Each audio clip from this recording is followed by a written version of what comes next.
Hi friends, welcome back to Vihari. ఈరోజు నేను పర్ణశాలలో అయితే ఉన్నాను. సెకండ్ టైం ఇక్కడికైతే రావడం జరిగింది. బోట్ షికారు చేద్దామని అయితే స్టార్ట్ అయ్యాను.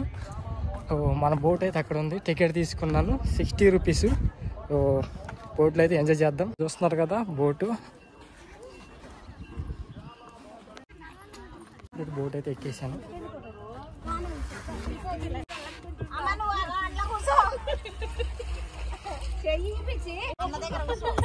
బోట్ అయితే స్టార్ట్ అయిపోయింది.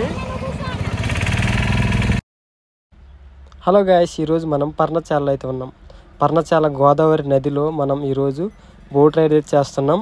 నేను ఒక్కడినే అయితే రైడ్ చేయడానికి అయితే వచ్చాను. ఇక్కడ మన ముందు కనపడుతున్నది బ్యాంకు సంబంధించిన స్టాప్ అంట. వాళ్ళు కూడా ఫుల్ ఎంజాయ్ చేశారు. వాళ్ళు కూడా నన్ను వీడియోస్ అయితే తీయడం జరిగింది. వాళ్ళు ఫుల్గా అయితే ఎంజాయ్ చేశారు. వాళ్ళు సాంగ్స్ పాడుతూ ఎంజాయ్ చేశారు. ఒకసారి విందాం మనం కూడా.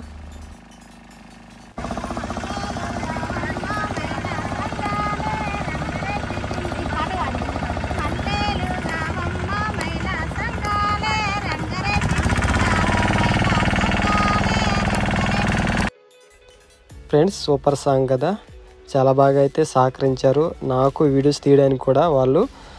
వాళ్ళ సాంగ్స్ పాడుకుంటూ ఇలా బోట్ రైడ్ అయితే ఎంజాయ్ చేశారు.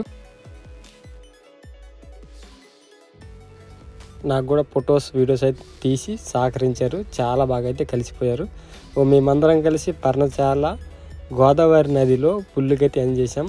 ఈ వీడియో చాలా చిన్నగా అయితే ఉంటుంది, ఎందుకంటే బోట్లో గోదావరి నదిలో తిరగడమే కాబట్టి ఒక 5 మినిట్స్ 10 మినిట్స్ అనుకుంటా బోట్ రైడ్ జరిగింది.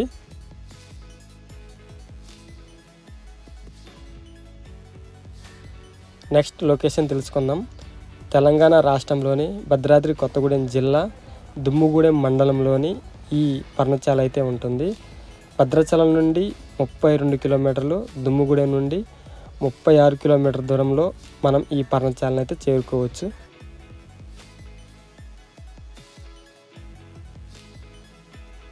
ఫ్రెండ్స్, అలాగే ఈ పర్ణశాలలోని సీతారాములు నివసించిన కుటీరం అయితే ఉంటుంది.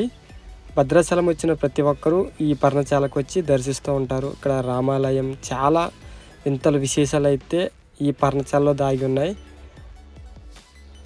ఈ వీడియోలో మనం కేవలం బోట్ షికారు మాత్రమే చూపెట్టాలనుకున్నాను. కొన్ని విషయాలు నాకు తెలిసినవి ఈ పర్ణశాల గురించి అయితే చెప్పడం జరిగింది.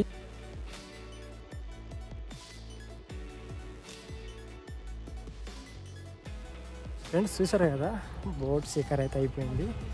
అలా తిరిగేసి అయితే వచ్చేసాం. సరదా అంటే సరదాగా తిరిగి వచ్చాం పర్ణశాలలో బోట్ షికారు. ఈ వీడియో మీకు ఎలా అనిపిస్తుందో కామెంట్ చేయండి.